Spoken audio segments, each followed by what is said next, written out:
महाराष्ट्र की राजनीति में त्रिभाषा नीति को लेकर हाल ही में एक बड़ा बदलाव देखने को मिला है। मुख्यमंत्री देवेंद्र फडणवीस की सरकार ने अप्रैल और जून माह में जारी किए गए दोनों आदेशों को वापस लेकर त्रिभाषा नीति के क्रियान्वयन को लेकर नया रुख अपनाया है। इन आदेशों का मकसद था कि राज्य के स्कूलों में हिंदी भाषा को अनिवार्य रूप से तीसरी भाषा के तौर पर पढ़ाया जाए, लेकिन इस नीति को लेकर समाज और राजनीतिक दलों में भारी विरोध हुआ। विरोध की इतनी जोरदार लहर आई कि सरकार को इस मामले में पुनर्विचार करना पड़ा।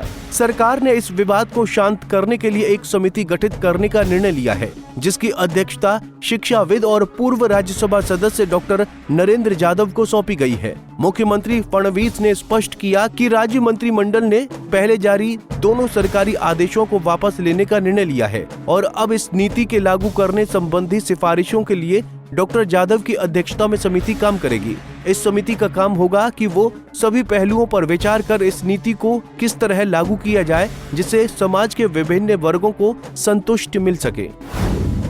त्रिभाषा नीति के तहत प्राथमिक स्कूलों में कक्षा पहली से 3 भाषाओं का अध्ययन अनिवार्य करने की योजना बनाई गई थी। इस 3 भाषाओं में मराठी, हिंदी और अंग्रेजी तीनों भाषाओं को कक्षा 5वीं तक पढ़ाना शामिल था। अप्रैल में जारी आदेश में ये बात भी थी कि हिंदी को तीसरी भाषा के तौर पर अंग्रेजी और मराठी माध्यम के स्कूलों में भी अनिवार्य किया जाएगा। इस आदेश के खिलाफ अनेक राजनीतिक दलों और सामाजिक संगठनों ने विरोध शुरू कर दिया। विरोध इतना तेज हुआ कि सरकार को जून में दूसरा आदेश जारी करना पड़ा। जून के आदेश में हिंदी को अनिवार्य विषय न बनाकर वैकल्पिक विषय बनाया गया। इस पूरे मुद्दे ने महाराष्ट्र की राजनीति में भूचाल ला दिया। शिवसेना, राष्ट्रीय कांग्रेस पार्टी और मनसे जैसे दल इस नीति के विरोध में मुखर हो गए।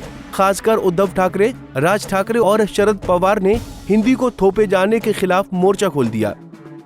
उद्धव ठाकरे ने साफ किया कि वो हिंदी भाषा के खिलाफ नहीं है, लेकिन किसी भी भाषा को जबरदस्ती थोपे जाने के विरोध में है। उन्होंने बड़े आंदोलन का ऐलान भी किया था जो 5 जुलाई को होना था। इस आंदोलन में शरद पवार और राज ठाकरे भी शामिल हो सकते थे। फडणवीस सरकार के आदेश वापस लेने के बाद शिवसेना यूबीटी ने भी 5 जुलाई के आंदोलन को रद्द कर दिया है। पार्टी के वरिष्ठ नेता संजय राउत ने कहा कि महाराष्ट्र सरकार द्वारा हिंदी को लागू करने के संबंध में सरकारी आदेश वापस लेने के कारण प्रस्तावित विरोध प्रदर्शन को रद्द कर दिया गया है। इस कदम से राजनीतिक तापमान में कुछ गिरावट आई है। इस पूरे घटनाक्रम में ये भी महत्वपूर्ण है कि पूर्व मुख्यमंत्री और उद्धव ठाकरे ने मुख्यमंत्री रहते हुए डॉक्टर रघुनाथ मालेशकर समिति की सिफारिशों को स्वीकार कर लिया था, जिसमें कक्षा पहली से 12वीं तक त्रिभाषा नीति लागू करने की बात कही गई थी। उस वक्त इस नीति को व्यापक रूप से समर्थन मिला था, लेकिन वर्तमान में जब फडणवीस सरकार ने इसे लागू करने की कोशिश की तो राजनीतिक और सामाजिक विरोध के कारण उलटफेर करना पड़ा। त्रिभाषा नीति का उद्देश्य विद्यार्थियों में 3 भाषाओं का ज्ञान सुनिश्चित करना है ताकि वो बहुभाषी बन सकें और देश की सांस्कृतिक विविधता को समझ सकें। महाराष्ट्र की इस नीति के माध्यम से मराठी के साथ हिंदी और अंग्रेजी का ज्ञान भी बढ़ाने की कोशिश की जा रही थी ताकि बच्चे भाषा की दृष्टि से अधिक सक्षम बने। लेकिन भाषा को लेकर भावनाएं इतनी गहरी है कि कोई भी ऐसा निर्णय जिसे जनता थोपे जाने जैसा महसूस करे वो विवाद में बदल जाता है। इस विवाद में ये स्पष्ट हुआ कि भाषा नीति एक संवेदनशील विषय है जिसमें सामाजिक और राजनीतिक संतुलन बनाए रखना जरूरी है। सरकार ने भी ये समझा कि इस नीति को लागू करने के लिए सभी पक्षों की राय और सहमति जरूरी है। इसीलिए समिति का गठन कर इसे फिर से विचार के लिए भेजना एक समझदारी भरा कदम माना जा रहा है। सरकार की इस स्थिति में आने के पीछे विरोध की ताकत और व्यापक जन भावना को नजरअंदाज न करना एक बड़ी वजह रही। साथ ही राजनीतिक दलों ने इस मुद्दे को अपनी ताकत दिखाने और अपने मतदाताओं से जुड़ने के लिए प्रभावी रूप से इस्तेमाल किया।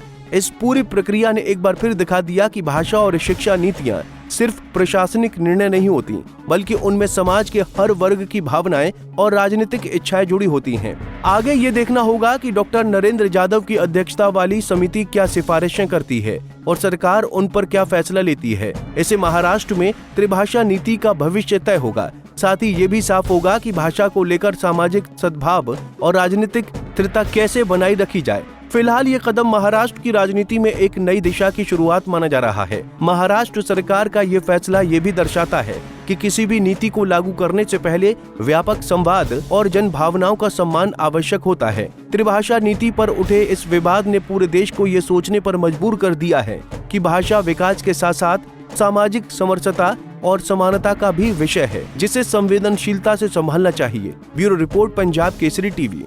हमसे जुड़े रहने के लिए हमारे YouTube चैनल को सब्सक्राइब करें और नई वीडियो की नोटिफिकेशन के लिए बेल आइकॉन को दबाएं।